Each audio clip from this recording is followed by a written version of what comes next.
Good morning everyone. और आज की इस डिवोशन में आप सभी का स्वागत है। परमेश्वर धन्यवाद कि परमेश्वर एक बार फिर से ये अद्भुत समय दिया आप लोगों के बीच में कुछ शेयर करने के लिए। आज की सुबह में हम जो आज डिवोशन में मैंने सीखा और परमेश्वर जो है हमसे बात करना चाहता है। परमेश्वर की योजना में जब हम चलते हैं तो सच में परमेश्वर जो है हमारी योजना को सफल बनाता है और उसका एक अद्भुत प्रतिफल हमें देता है। और आज का विषय मेरा यही है कि परमेश्वर की जब योजना में हम चलते हैं तो परमेश्वर हमारी सुधि लेता है और परमेश्वर जो है वो हमारा न्यायी है और वो हमारी चिंता करता है।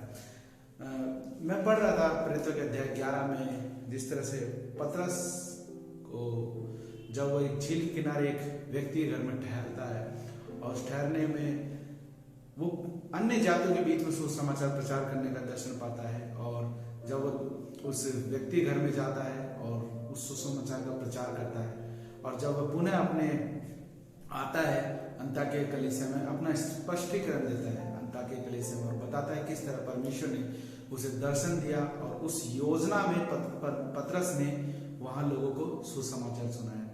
हम देखते हैं कि जब पतरस परमेश्वर की योजनाओं में चलता है और वो चलता रहता तो परमेश्वर उसके साथ हमेशा रहता है। हम पढ़ते हैं पुराने में कि पतरस जब भी कहीं से गुजरता था पतरस साथ परमेश्वर था और प्रभु यीशु मसीह का सामर्थ उसके साथ था। लोग बीमार होकर उसके सामने रख जाते थे और उसकी गुजरने से लोग चंगे हो जाते थे। यह अद्भुत बात थी। और जब हम परमेश्वर की योजना में चलते हैं परमेश्वर हमारे जीवन से बहुत बड़े कार्य करना चाहता है। हम देखते हैं कि इसके अगले अध्याय प्रेरितों के अध्याय 12 में हम देखते हैं कि पतरस जो है बंदी गृह में कैद हो जाता है और वो आनंद मनाता है, लेकिन वो योजना में बना रहता है, परमेश्वर की योजना में बना रहता है। हम पढ़ सकते हैं पतरस का कि बंदी गृह से मुक्ति प्रेरितों के अध्याय 12 में कि उस समय राजा ने क्या करा, कलीसिया के कई व्यक्तियों को सताने लगा और वहां पे हम देखते हैं कि पतरस को वो पकड़ के बंदी गृह में डलवा देता है जो कि हेरोदेस राजा होता है। और क्या होता है बंदी गृह में जब वो डलवा दिया जाता है पतरस तो पतरस को एकाएक स्वर्गदूत से बचाने आ जाते हैं। और इसी तरह जब हम परमेश्वर की योजना में चल रहे होते हैं और तो हमारे जीवन में समस्या आती है, लेकिन परमेश्वर का वायदा है कि मैं तुझे कभी ना छोड़ूंगा, मुझे तेरी चिंता है। और हम देखते हैं पतरस के साथ ये अद्भुत घटना घटती है और स्वर्गदूत जो होते हैं उसे छुड़ाने आते हैं, उसे छुड़ा लेते हैं। हम देखते हैं कि कई बार हमारे जीवन में हमें ऐसा लगता है कि सच में हमारे जीवन में परमेश्वर कार्य कर रहा है, लेकिन हमें लगता है कि क्या ये स्वप्न है जो हमारे जीवन में हो रहा है। लेकिन परमेश्वर सत्यता में, परमेश्वर सही में और परमेश्वर सत्य में हमें वो हमारे साथ रहता है और हमारी सुधि लेता है। पतरस जब छूट जाता है तो पतरस सोचता है कि सच में मैं क्या स्वप्न देख रहा हूँ, लेकिन वो स्वप्न नहीं होता है। और वो क्या होता है कि स्वर्गदूत उसे गली तक छोड़ जाता है और वो इस अद्भुत घटना से अचंभित होता है और वो एक ही बात कहता है कि सच में वो परमेश्वर ही था जिसने मुझे छुड़ाया। यही बातें परमेश्वर हमसे करता है, वो हमें हर समय छुड़ाना चाहता है और वो चाहता है कि हम उसकी योजना में बने रहें और उसकी योजना में चलते रहें। हम देखते हैं कि हम आगे देखते हैं कि जब परमेश्वर की योजना के विरुद्ध में कोई होता है, परमेश्वर की योजना के विरुद्ध में होता है, लेकिन हम परमेश्वर की योजना में चल रहे होते हैं तो परमेश्वर जो है हमारी चिंता करता है और वो हमें संभाले रहता है, वो हमें उठाना चाहता है, वो हमें शिरोमणि बनाना चाहता है।